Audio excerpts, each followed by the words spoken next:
Hello everybody and welcome back to Basics. I am your host, the Crazy Uncle. Today, we're still working on our cold weather survival. As you can see, it's taking a long time. Hot weather survival is easy. Sit in the shade, drink water. Really, there's not much to it. There's a lot of little intricacies that I could go in later if you guys want it, but we're still on cold weather cold weather survival. In particular, cold weather injuries. Okay, these are what you truly want to avoid. All right. Now, I'm going to start over on this side because these two actually are a continuation on each other. The first one you got here, it has different names. I got two different names up here, frost nip and chilblain. They're the same damn thing. It's when the outer layer of skin begins to freeze. All right.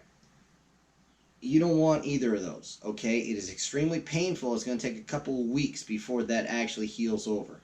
These both here are fully recoverable, but again, they're going to take some time. I actually know somebody, we were out in some extremely cold weather, and the moron had a metal watch on. The medics told him he was lucky. Another 20 minutes out there, and he would have gone into the next phase of frostbite. Okay, this is one you want to seriously avoid. If your skin is starting to turn colors, as in dark colors, like a purple when it's cold out, almost black, you better get that shit taken care of and quick. If you believe you have any level of frostbite, you need to get it checked out. Okay? Frostbite, as long as it doesn't fully freeze your appendage, is somewhat recoverable. However, once frostbite kicks in, you have lost a percentile of whatever in the hell appendage that is. It doesn't matter. Once it freezes all the way through, it wouldn't matter if they thaw you out or not. Those cells are dead. They're done. It's over.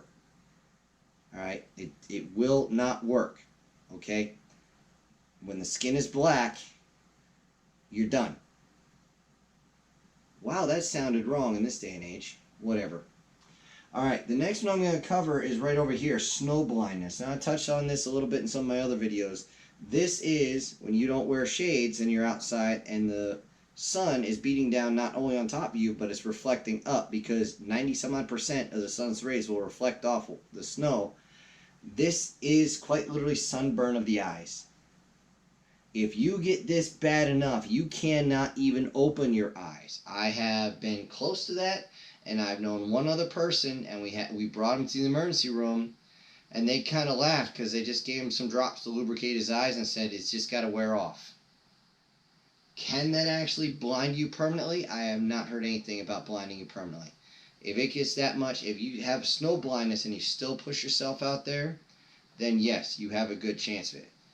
That is why back in the day, they used to have cut little slits in a piece of leather just so it limited the amount of sun coming in, and that would negate it. Nowadays, we're a little bit more advanced. Now, the big one is right here. I'm pretty sure I misspelled it because I didn't look it up before I did it. Hypothermia. Okay, this is a lowering of the body's core temperature beyond its ability to reheat itself. The symptoms of this one, you will tell, is uncontrollable shivering because that's the way the body is trying to warm you up. And also, you're starting to lose dexterity in all your appendages. A lot of people who have hypothermia, they can barely walk. Okay, this is why if you feel as though you're getting close to that point when you're starting to shake real bad, but you know you're actually sweating because you're still warm, you need to, if you're out in the field, start a fire, get in your car, crank the heat up, go inside, whatever you need to do. You need to warm yourself up at that point. This is not one to be fucked with at all. There's only one or two situations where hypothermia is a good thing, but those are so rare, they're not even worth mentioning. Hypothermia can kill you very easily. I've had one issue with that as a drill sergeant, and we had a female trainee, and I told her she should have been like right next to her battle buddies, but she's like, oh no, I'm good by myself. She showed up the next day inside the truck, heat blasting, heat blanket on her, And we double checked her about 5 minutes later to see if she had stopped shaking. She was shaking just as bad. We said, okay, hey, battle buddy, get in the truck. We're taking your ass to the hospital right now. And they immediately immersed her body in warm water and slowly cranked the heat up so that she wouldn't freaking die. All right, the last one I'm going to throw on here, a lot of you don't think is a cold weather injury, but it is.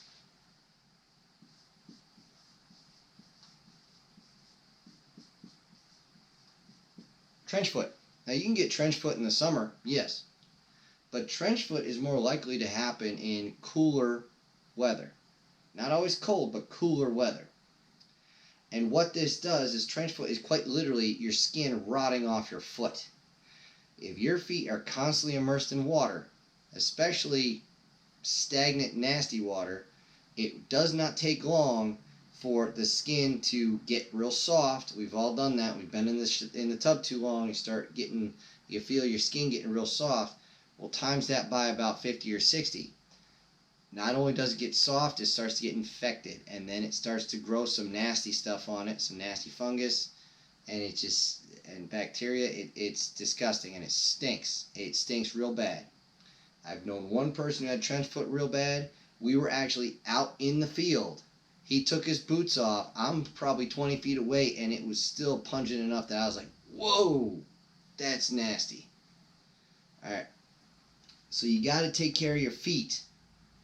All right. This is the reason why I keep hyping dry socks. Okay. Trench foot. This can happen, even though it is a cold weather injury, this can happen any time of the year. So I'm bringing it up just because it's most common in cold weather or cool weather.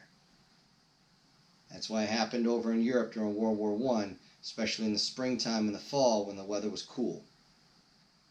So keep that in mind. So just to reiterate, if you think you have a cold weather injury or are starting the signs of a cold weather injury, like your skin is starting to turn a weird color, you're shaking real bad, you can't tell, you're losing feeling in certain areas, get your ass warm or whatever appendage you need to get warm as soon as possible. Small caveat, do not immediately just, if your hands are numb from being cold, do not immediately just submerge them in hot water. You will damage the cells in your hands and most likely the nerves. So keep that in mind. So I do recommend you actually look up one of the nurse channels to look up all these and learn about it, because if you can avoid this, you're just going to have so much better a time. You don't want this. You don't want to avoid this. What they say, an ounce of prevention is worth a pound of cure. Keep that in mind. But that's it for me. This is your crazy uncle. Oh, almost forgot. Before I'm out of here, do all the freaking online things down there. There's one of the buttons down there, I think. It's got some sort of icon. I'd appreciate it very much. My channel's just starting. But until then, if you have any requests, let me know, and we'll go back to basics on them. This is your crazy uncle. I'm out.